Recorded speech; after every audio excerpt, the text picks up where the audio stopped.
Greetings and welcome back to Big Bacon's Collection. I'm your host, Big Bacon. Today we're going to be looking at the Hasbro Dungeons & Dragons Honor Among Thieves Forge. Yep, that's right, ladies and gentlemen. I have Hugh Grant in a non-Oompa Loompa capacity. So as always, we're going to look at the packaging. We are going to bust it open, look at the accessories, look at the figure, check the articulation, gear them up, and get them up on a shelf. So, we've got the top tab. Up here we got a little bit of virtue signal. Don't choke. 4+. Top of the box.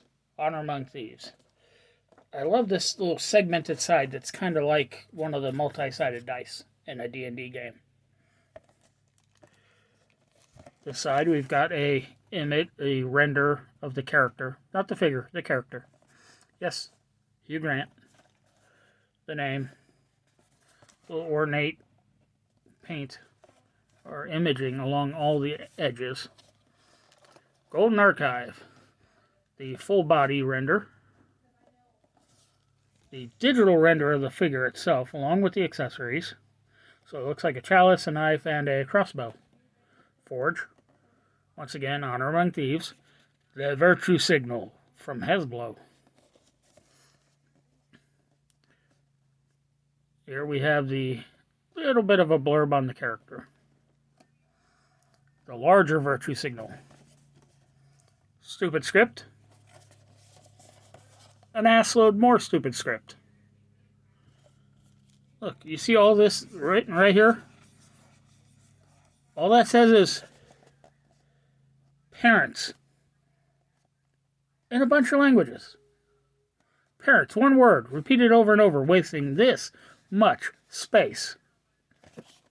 An enlargement of the accessories, an enlargement of the render of the figure, and oh dear God, I hope that's not what the face looks like. That looks like strung out Hugh Grant. So, what do you say we do a little magic? Ooh.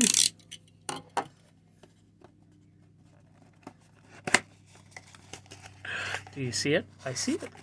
More stupid script. And there we have the first look at the cardboard casket.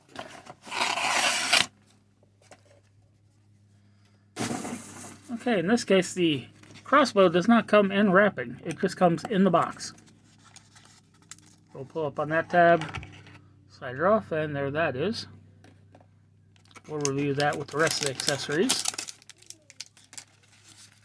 We'll stand the cardboard casket right there. So, first and foremost, we've got a crossbow. There's no stock to it because it's a handheld. Nice wooden grain sculpted into it. Has a silver trigger activator, silver cross arms, silver step. And then they've got a painted, it's sculpted on there, but it's painted to stand out, the bolt. It's simple, but somewhat effective. There's no string, obviously. Open up the accessory bag. We'll see if the knife is in here or if it's somewhere hidden on the figure. Because the last two we've had, okay, all three that we've had has had the knife on the figure. So the chalice itself is done in sort of a bronze color. Lots of little nice sculpted details on it. And it comes pre-bent. I mean, look how warped it is. Yeah, that's how soft this sumbitch is. A little bit better, but still not quite there. And it's going right back.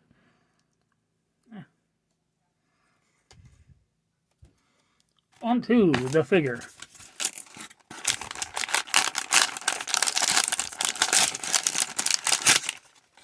Bye-bye cardboard casket.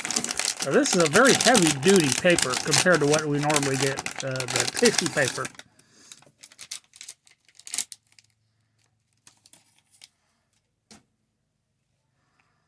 Okay, where to begin? Okay, we're going to begin at the beginning with books arranged alphabetically. His knife is in the sheath. The sheath is way the hell under the jacket.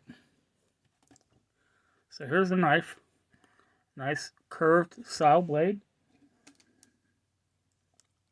Lovely silver metallic paint. You can see it does have a bevel on the edge, going all the way around. Handle is very simple sculpt. I mean, you can see small rivet points where the handles would be held together. It's not bad. Now onto the figure. Oh, where to begin? Where to begin? Where to begin? Where did the box go? Oh, the box fell down there. Okay, so coming out of the pack, the scarf was way the hell up here. So it is, of course, bent in a way that it doesn't actually lie flat. Let's get a look at this face. This is not quite Hugh Grant. I mean, from some angles you could see little parts of the face, but it's like I have to turn it this way to see, okay, there's his forehead and brow, but the chin is off. That's a better chin likeness. Oh, there's the nose. That's Hugh Grant's nose. You know what I mean? You can't look at it in any one direction and see a perfect Hugh Grant face. Eyes are painted in well, detail-wise, but it's a little off. Like he's glancing off in a different direction. Hair sculpt is beautiful. The multi-tone color came out pretty well. This neckerchief scarf thing is just annoying the hell out of me. So he's got a red tunic, red shirt underneath. A little bit of some sort of bauble necklace here. Nicely painted. The jacket. The jacket is really high gloss with this sort of bronze, goldish accenting all over it. And the paint is not terrible. Some areas there isn't really sculpt. It's just kind of painted in. Other areas there is sculpt with no paint. It's sort of a mismatch of looking good and not looking good. Pants are done in a blue color. Stands out very well with the rest of the colors. Belt has a very old leather look to it. Nice gold belt buckle. Beautiful sheath. And then there are the boots. I know I say this a lot of times, but I would wear these boots out in public. I'd wear them every day. These are nice looking boots. Articulation wise, head is on a dumbbell. The neck is not a separate piece. So looking up, he looks up that far. Down that far. Great tilt. Tilt for days. And rotation. Arm hinges up to just about 90. There is a butterfly joint up in there. You can actually see the cut for it right there. So, he does have some butterfly joining, but the jacket is forced to move with him, and it kind of restricts the use of it. Arm rotates. Bicep cut for rotation, but it's that ugly, flat, sculpt breaking, double jointed pinless elbow. Great deal of range. Not quite full range, but close to it. No rotation at the elbow because of the bicep cut. Hand rotates. There is a vertical hinge, but because of the sleeve, you don't get a whole lot of room. Right hand has a vertical as well. There is a waist ball.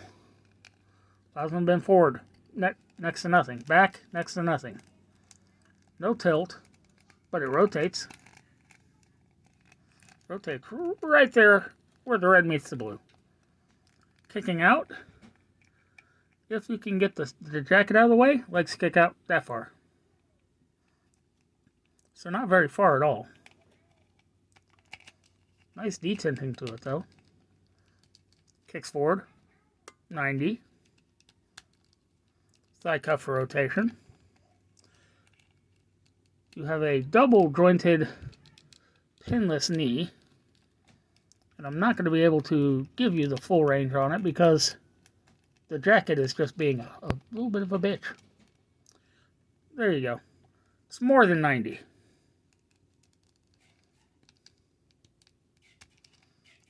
Boot cut for rotation, but it's very tight. Foot hinges back really well. Forward, okay. Front facing bend for rocker. So, now, we're going to gear them up. Work on getting the knife back in the sheath. Back under the jacket. Kind of pointless since you can't see the thing. So,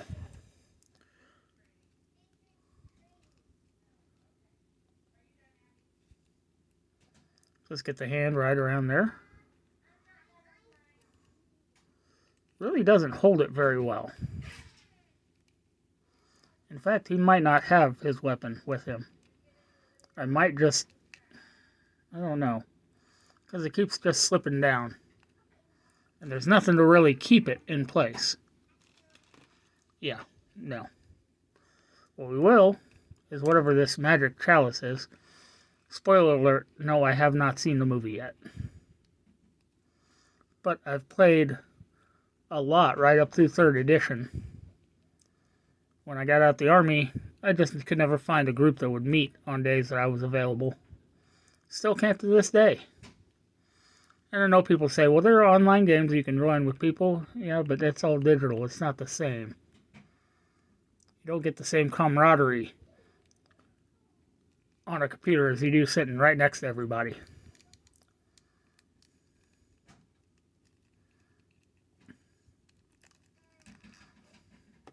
So let's see if we can get him to stand on his own. Thank you, Hugh Grant. So, what do you say we take a moment and get him up on the shelf, huh?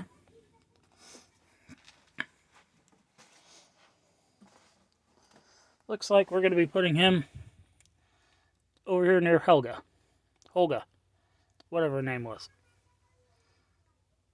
And there you go. Once again, thanks for tuning in. Be sure to subscribe, like, share, comment, hit that notification bell. And I'll see y'all next time.